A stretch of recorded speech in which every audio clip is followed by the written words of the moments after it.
Forward TV. The world is thinking. I said before Obama there were 3 indictments. Obama has brought 5 in these 2 years. If he brought it against Assange, if they did 6, it would be twice as many as all previous presidents put together. And what's going on here? Well, it's part of a policy of generally use of state secrets privilege, use of against dismissing lawsuits, being totally secretive, not being at all forthcoming on freedom of information in terms of these areas. So it's part of a policy. But why more than others? I'd be interested to hear anybody's suggestion. In fact, I think you were asking me that the other night, Peter. Why is it that Obama is pressing this so strongly? This is before WikiLeaks, remember, except for Bradley. The previous 4 were before WikiLeaks, and 2 of them were for acts undertaken under Bush, which Bush had not indicted. Thomas Drake and Shammai Leibowitz, who's in prison now.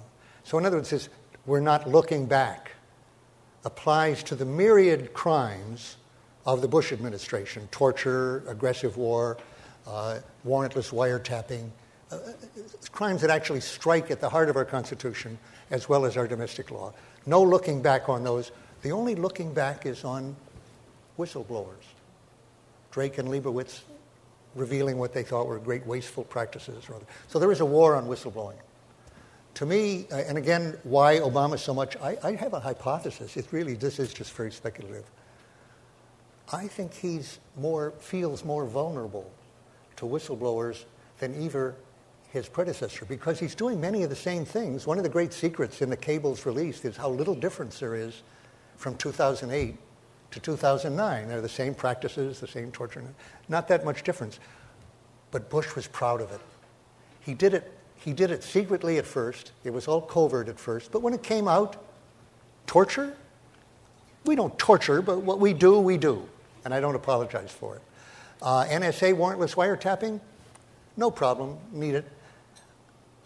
I think Obama's a little more embarrassed about all that coming out, that he's acting in the same lines, that he has a new war that he's escalating, added to Bush's war in Afghanistan.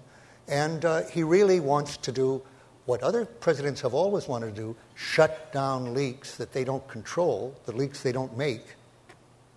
But I think he's really doing it more aggressively than any previous president, and specifically, he's doing it by treating the act that I was charged under as an official secrets act, as an act that criminalizes all leaks.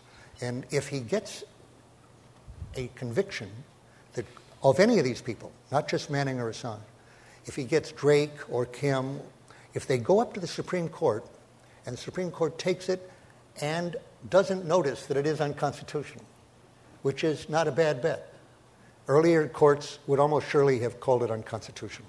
This one might not. And if he gets that, he has a very broad Official Secrets Act, and from then on, all he has to do to find out who is the source of any leak, one day to the next, with a clear-cut crime, is to call in the reporter whose byline is on the head of that column and say, "We're not charging you with anything. We're not against the press. We're for the press. Just who committed the crime?" And if the person can't take the Fifth Amendment, he or she is not being charged with anything, they just either tell or they go to jail indefinitely for contempt. Judith Miller lasted 85 days. And some of them will last longer, but a lot of them won't.